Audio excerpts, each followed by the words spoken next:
انسانوں سے بندر کیوں بنے اور بندروں کی یہ نسل کیسے اور چلی اور یہ کب سے ہے؟ تو اس کے بارے میں جیسا کہ اسلام میں جمعہ عزت والا دن ہے اور عبادت والا دن ہے، عیسائیوں کے لیے ایسے ہی اتوار والا دن عبادت اور عزت والا ہے اور ہندوؤں کے لیے منگل۔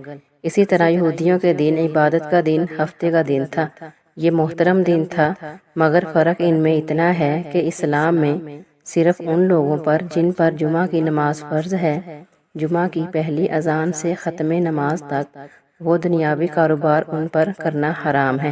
ایسے کاروبار جو نماز میں دخل اندازی کریں۔ عورتیں، بچے، مسافر اور بیمار لوگ اس حکم سے علیحدہ ہیں، کیونکہ عورتوں، بچوں، مسافروں اور بیمار لوگوں پر جمعہ کی نماز فرض نہیں ہے۔ لیکن یہودیوں اور عیسائیوں کے ہاں ان سارے دنوں میں دنیاوی کاروبار حرام تھے، یعنی جو ان کا ہفتے کا دن تھا اس دن دنیا کا کوئی بھی کام کرنا ان کے لیے حرام تھا، خاص کر کے شکار کرنا سخت جرم تھا، اور یہ قوم شکار کی بہت شوقین بھی تھی۔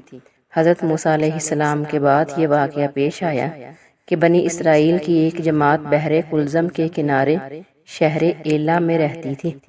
یہ شہر مدینہ منورہ اور شام کے درمیان ہے۔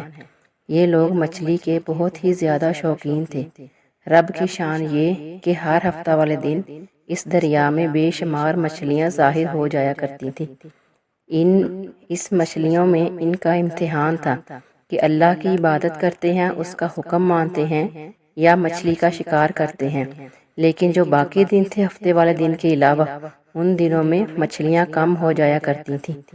تو ہفتے والے دن ان کے منہ میں پانی بھر آیا اور سوچنے لگے کہ کوئی ایسی تدبیر کی جائے، کہ کوئی ایسا طریقہ سوچا جائے کہ ان کا شکار کرنا چاہیے، کہ ایسا طریقہ کہ جس سے ان مچھلیوں کا شکار بھی ہو جائے اور ہفتے والے دن کی بے حرمتی بھی نہ ہو۔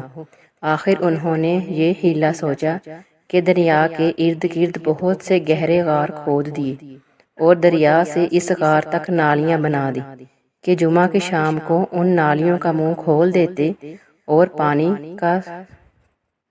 پانی کے ساتھ مچھلیاں ان گھڑوں میں آ جاتی، تو اتوار والے دن ان مچھلیوں کو گھڑوں سے پکڑ لیتے، گویا کہ اتوار کی شام کو وہ جال کا بندوبست کر لیتے، ہفتے والے دن مچھلیاں ان میں پھنس جاتی اور اتوار والے دن اس کو وہ پکڑ لیتے اور کہتے تھے کہ ہم ہفتہ کو شکار کرتے ہی نہیں ہیں۔ انہوں نے وہ مچھلیاں خوب کھائیں اور فروخت کی، جس سے یہ لوگ بڑے مالدار ہو گئے۔ 40 یا بعض روایتوں میں 70 سال کا ذکر آتا ہے کہ ان کا 40 یا 70 سال تک ان کا یہی عمل رہا۔ یہ لوگ کل 70,000 تھے۔ ان کی 3 جماعتیں بن گئیں۔ ایک تو وہ جماعت جو شکار کرنے والوں کی تھی کہ جو شکار کیا کرتے تھے، اور دوسری وہ جماعت جو منع کرنے والوں کی تھی اور ان پہلی والی جماعت کو وہ روکا کرتے تھے، اور تیسری وہ والی جماعت جو خاموش رہنے والوں کی تھی، اور یہ لوگ کل 12,000 تھے، باقی سب شکاری تھے۔ جب شکاریوں نے ان کی نصیحت نہ مانی تو انہوں نے اپنے اور ان کے درمیان ایک دیوار بنا کر شہر کے 2 حصے بنا دیے اور کہا کہ ہم ان کا ساتھ نہ دیں گے کہ ہم پر کہیں ان کی نافرمانی کی وجہ سے کہیں ہم پر ہی عذاب نہ آ جائے۔ یہاں تک کہ حضرت داؤد علیہ السلام کا زمانہ آ گیا۔ آپ علیہ السلام نے ان کو شکار کرنے سے منع کیا اور فرمایا کہ اے بے وقوفو، قید کرنا ہی تو شکار ہے۔ جیسے کوئی ہرن کو جال میں پھانس لے، اس نے شکار کر لیا، کھائے یا نہ کھائے، کھائے تو آج ہی کھائے یا کبھی دوسرے وقت میں کھائے، غرض یہ کہ ہفتے کے دن تمہیں شکار کی ممانعت ہے، نہ کہ فقط ہاتھ میں پکڑنے کی یا کھانے کی۔ گویا کہ تم اب لوگ اس سب کاموں سے باز آ جاؤ، ورنہ عذاب الہی میں گرفتار ہو جاؤ گے۔ شکاریوں نے کہا کہ ہم تو بہت عرصہ سے یہ کام کر رہے ہیں، اگر یہ برا ہوتا تو اب تک تو ہم لوگوں کو امن کیوں ملتی، ہم پر عذاب آ بھی جاتا۔ گویا کہ انہوں نے حضرت داؤد علیہ السلام کی بات نہیں مانی۔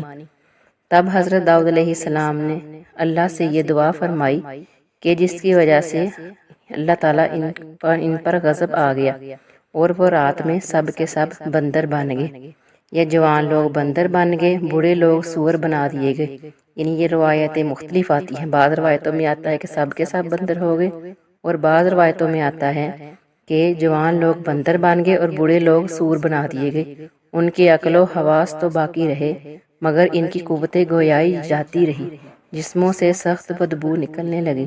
صبح کے وقت اس محلے کے لوگوں نے دیکھا کہ نہ تو اس محلہ سے کوئی آدمی آتا ہے، نہ کوئی آواز، نہ کوئی دھواں وغیرہ نکلتا ہے، تو یہ دیواروں پر چڑھ کر ان کے گھروں میں داخل ہو گئے۔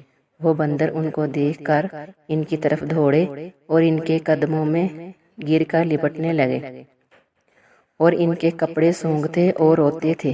ان لوگوں نے کہا کہ کیا ہم نے تم کو منع نہیں کیا تھا کہ تم ہفتے والے دن شکار نہ کیا کرو، لیکن تم باز نہیں آئے، تو گویا کہ اللہ تعالیٰ کا عذاب تم پر نازل ہو گیا۔